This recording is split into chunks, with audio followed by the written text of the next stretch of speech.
Eh bien, aujourd'hui, on se retrouve pour une petite vidéo pour vous faire un petit topo des marchés. Globalement, l'environnement est tout de même néfaste et n'est pas propice au marché, comme par exemple la guerre en Ukraine, la guerre entre Israël et la Palestine, l'augmentation des taux d'intérêt, l'augmentation des prix des matières premières comme le pétrole, le gaz, que nous avons connu ces derniers temps. Mais pourtant, si on regarde simplement les graphiques, et c'est-à-dire le marché, parce que qu'on le veuille ou non, peu importe ce que dit tel ou tel économiste ou tel analyste financier sur Twitter ou bien dans les grands médias financiers, le plus important, les amis, c'est le marché. Qu'est-ce que fait le marché? Est-ce que le marché est haussier? Est-ce que le marché est baissier? Ou est-ce qu'on est dans un range? Est-ce qu'on est plutôt dans une tendance neutre? Ce sont ce genre de questions que vous devez vous poser et ce sont les plus importantes. Peu importe ce que racontent les autres, vous devez vous écarter du bruit pour prendre des décisions les plus rationnelles qu'ils soient. Pour ce faire, on peut regarder par exemple le Nasdaq en daily. On voit qu'à partir de fin janvier 2023, on casse la moyenne mobile 200 et on prend quand même du temps avant de partir à la hausse parce que regardez, on a quand même on stagne un peu pendant 2 mois. Pendant 2 mois, on stagne. Et après seulement, on remonte. Et aujourd'hui, on a cette zone qui est ultra importante, qui correspond à la dernière résistance au sommet historique du Nasdaq. Dès lors, si on veut retrouver un marché haussier sur le moyen long terme, il faudra casser cette zone-là pour retrouver un marché haussier sur le Nasdaq. Mais si on voit à court terme, on a pris quand même depuis la cassure de la moyenne mobile 200, on a pris 35%, ce qui n'est pas négligeable compte tenu du contexte économique, politique que nous avons aujourd'hui, la hausse des taux des banques centrales, les guerres et les hausses des matières premières engendrées par ces guerres-là. On prend après le S&P 500 et on retrouve la même chose, on retrouve la même configuration, on voit que on a un retour vers les plus hauts de avril 2022, mais le sommet historique est ici, est à 4800 points. Dès lors, on doit, pour retrouver un marché haussier, nous devons casser cette résistance, c'est-à-dire ce sommet historique, on doit le casser pour retrouver un marché haussier, mais avant tout, on a cette zone ultra importante, cette zone de résistance, ici, qu'il faudra casser. Cependant, je ne pense pas qu'on va la casser tout de suite, parce que si on regarde le RSI, on voit qu'on entre dans une zone de surachat. Ça ne veut pas dire que le cours va baisser, mais ça veut seulement dire que la probabilité d'avoir un retournement baissier est élevée, compte tenu du fait qu'il y a une tendance d'euphorie haussière sur ce cours. Ensuite, nous avons le VIX qui est connu comme étant l'indice de la peur. Ici, on s'est considéré comme l'indice de volatilité du S&P 500. Et comme on peut voir, il est très bas. Il est au niveau de 12, pardon. Il est dans ces environs-là, de 12. Et si on regarde historiquement, c'est très rare qu'il descende en dessous. Vous voyez? On a des périodes où il va vers 8 ou 9, mais c'est extrêmement rare qu'il va plus bas que 9. Dès lors, on a encore une marche. On pourrait peut-être aller dans ces environs-là, encore au niveau du RSI. Mais on peut avoir un retournement du X vers la hausse qui indiquerait une baisse des marchés. Car en général, quand on a une hausse du VIX, c'est-à-dire que la volatilité a augmenté, et ce n'est pas pour rien qu'on appelle cela l'indice de la peur, c'est-à-dire qu'il y a une peur sur les marchés, dès lors, les investisseurs vendent leur position. Et on peut voir par exemple un petit exemple historique, la période Covid, mars 2020, on a une hausse spectaculaire du VIX. Vous voyez? On est ici, février, on a l'indice de la peur qui augmente, et puis en mars, ça explose. On passe de 24 à 85 pour le VIX durant la crise Covid. Enfin, on a le CAC 40. Alors le CAC 40, c'est hyper intéressant parce que il est quand même constitué d'entreprises dans le luxe et d'entreprises énergétiques qui a profité de la hausse des prix des matières premières, notamment de Total. Et on peut voir que le CAC 40 s'en est globalement bien sorti. Surtout ces derniers temps, novembre 2022, on casse la moyenne mobile et on va même aller chercher un sommet historique, les 7500 points. Aujourd'hui, on retrouve la moyenne mobile 200. D'accord? On a une résistance à 7500, donc dans ces environs-là. Ok. Notre sommet historique est ici. Dès lors, il faudra casser cette résistance pour, entre guillemets, avoir le fameux rallye de Noël, même s'il a quand même bien commencé. Hein. On peut voir que depuis octobre, le CAC 40, il a quand même pris,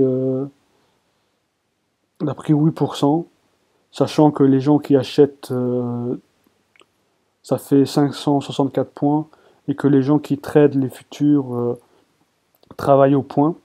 Par exemple, 10 euros le point, celui qui a fait ce trade-là a pris 5600 euros. C'est quand même pas mal. Tesla. Alors Tesla, c'est un peu plus compliqué. Si on regarde Tesla depuis son plus haut de novembre 2021, Tesla perd 44%. Alors Tesla, c'est une boîte, comme vous le savez tous, tenue par Elon Musk, le milliardaire américain, qui tient en partie sa fortune de l'action Tesla, qui a quand même pris plus de 1300%, et encore il y a eu des splits, donc des divisions de prix d'action.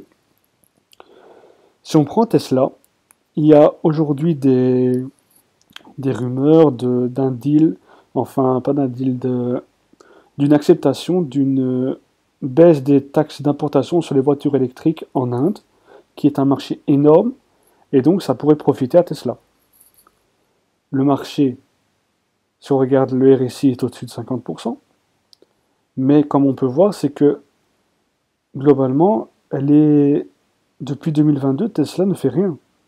Elle n'a pas de tendance haussière, elle stagne, même à partir de 2021. Hormis la hausse ici, mais on peut voir qu'elle est quand même dans un range ici, entre 104 et 292. Dès lors, il sera intéressant pour une personne qui souhaiterait entrer sur ce cours d'attendre des cassures de ces niveaux-là, des 290 dollars, pour pouvoir entrer sur le cours, et dès lors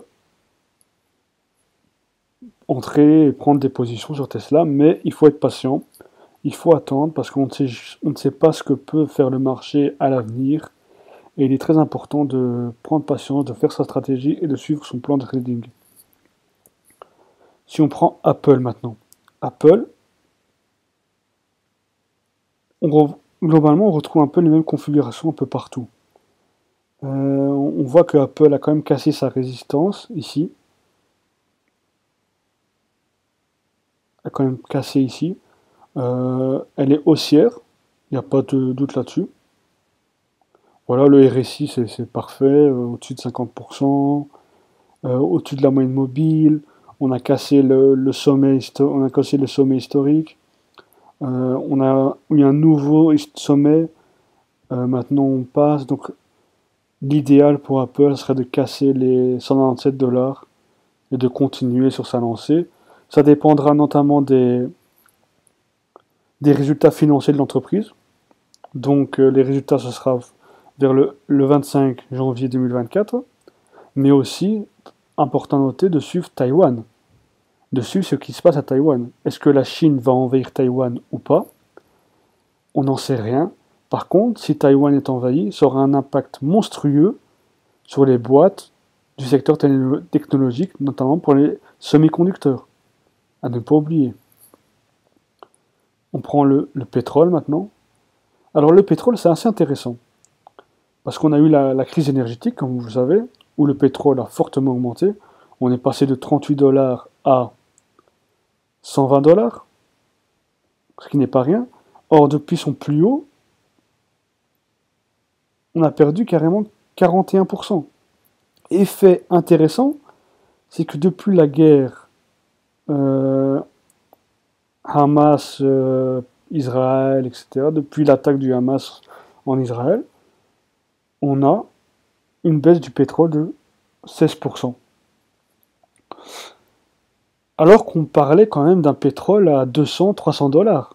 Et on se retrouve à un pétrole à 74 dollars. Ce qui pose des problèmes notamment pour les Américains, qui doivent avoir un pétrole entre 150 et 200 dollars pour que leur gaz de schiste soit rentable.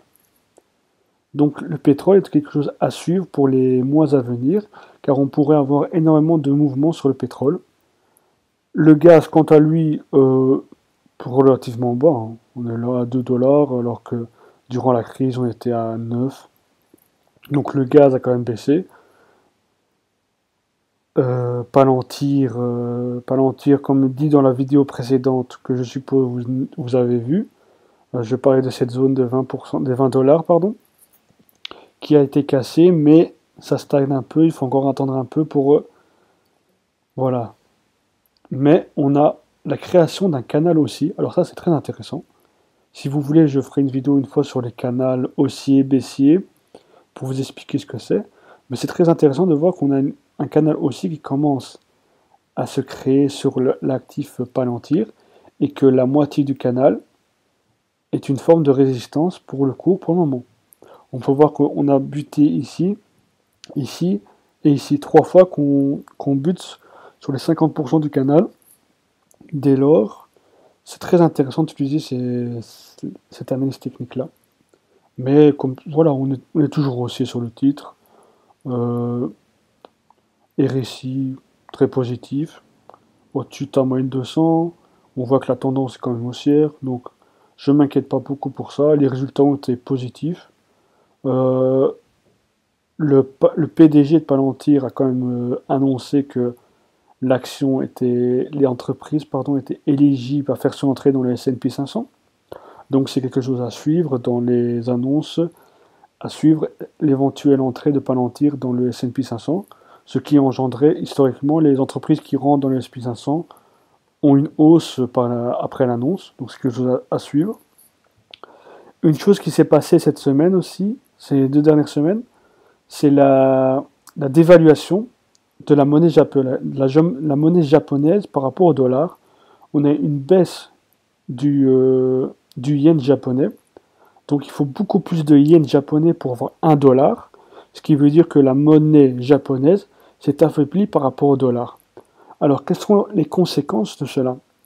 Il est très important de voir que cela va booster les exportations du Japon, mais tuer en même temps les concurrents du Japon pour les produits qui sont concurrentiels aux Japonais.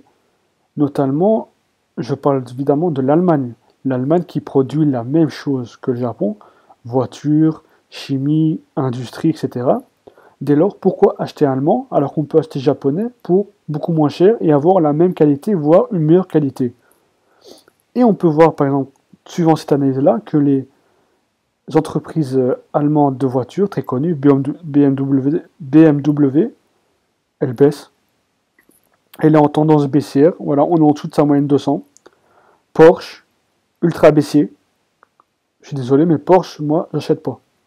Regardez, ok, elle est entrée en bourse en 2022, mais regardez, les gens qui ont acheté, aujourd'hui, ils sont revenus là, au même point de départ. Hein. Volkswagen, pareil, Volkswagen, ultra baissier. Je sais pas quel idiot va acheter ça. Vous regardez Volkswagen, depuis son plus haut, souvent les particuliers achètent au plus haut. Ben, les gens qui ont acheté ici, ils ont perdu 60% de leur mise. Ce qui fait qu'ils sont ruinés. En achetant du VW, qui est considéré comme étant la voiture du peuple, etc. Vous connaissez l'histoire.